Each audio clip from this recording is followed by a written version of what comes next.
Apa jadinya jika seorang raja ingin memiliki segalanya? Bukan hanya emas, bukan hanya istana, tapi juga sungai, angin, bahkan bayangan rakyatnya sendiri. Dan bagaimana jika satu-satunya orang yang berani menghentikannya hanyalah seorang pria sederhana bernama Abu Nawas? Mari kita mulai kisah yang membuat satu kerajaan tertawa, sekaligus tersadar. Pada suatu pagi yang cerah di Baghdad, suasana istana tampak berbeda dari biasanya. Para menteri berjalan cepat dengan wajah tegang.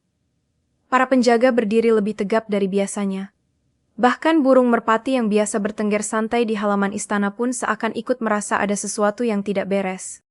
Raja bangun pagi itu dengan sebuah gagasan besar. Sebuah gagasan yang menurutnya sangat brilian. Ia duduk di singgasananya dan berkata dengan suara lantang, "Aku adalah raja terbesar di negeri ini. Semua tanah adalah milikku. Semua emas adalah milikku. Semua yang terlihat oleh mata adalah milikku." Para menteri langsung mengangguk cepat. Benar sekali, Paduka. Tiada yang lebih besar dari Paduka.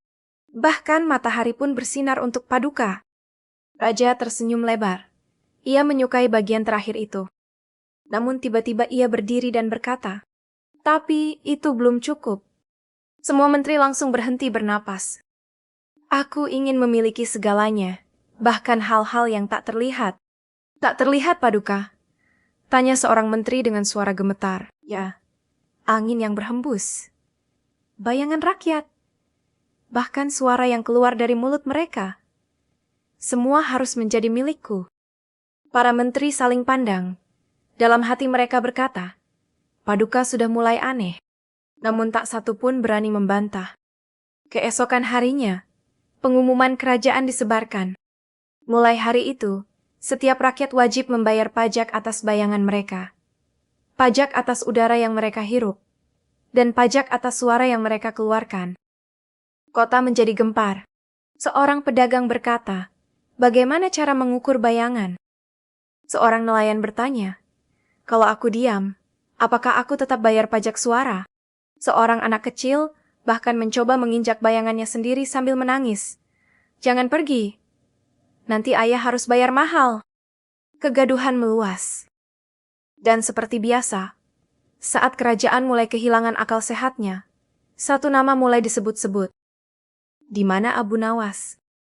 Abu Nawas saat itu sedang duduk santai di bawah pohon kurma, menikmati roti dan keju murah yang ia beli dengan sisa uang terakhirnya. Ia mendengar kabar tentang pajak bayangan dan hampir tersedak. "Pajak bayangan?"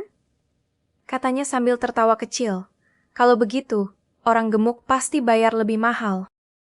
Tak lama kemudian, utusan istana datang. "Abu Nawas, Raja memanggilmu."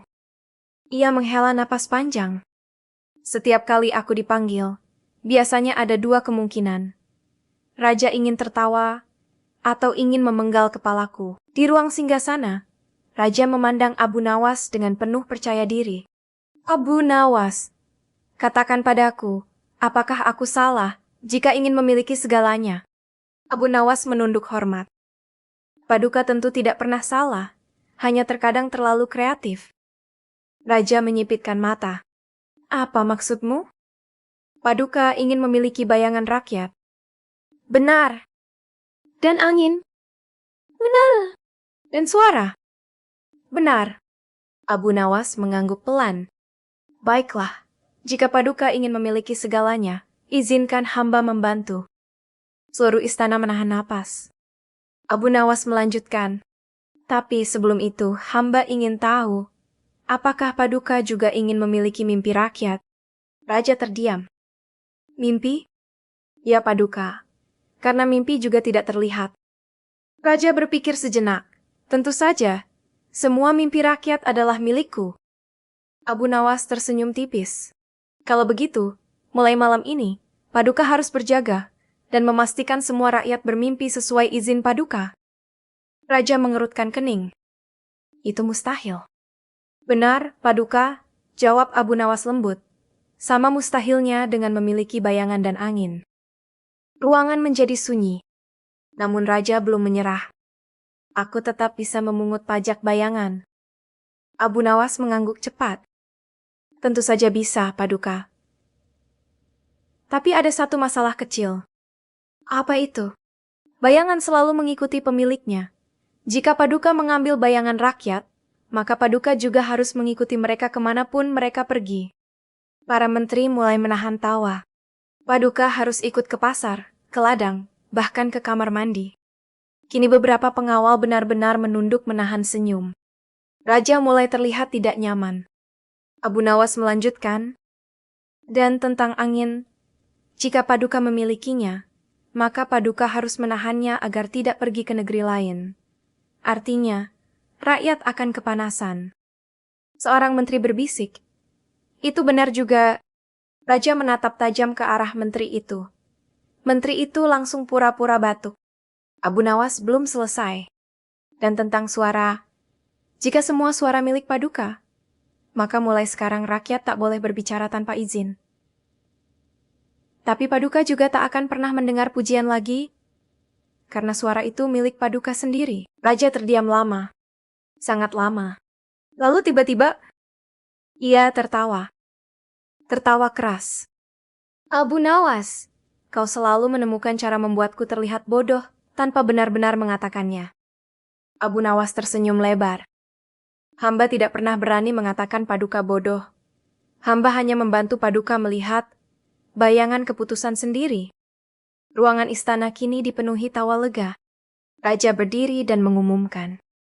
Baiklah, pajak bayangan, pajak angin, dan pajak suara dibatalkan.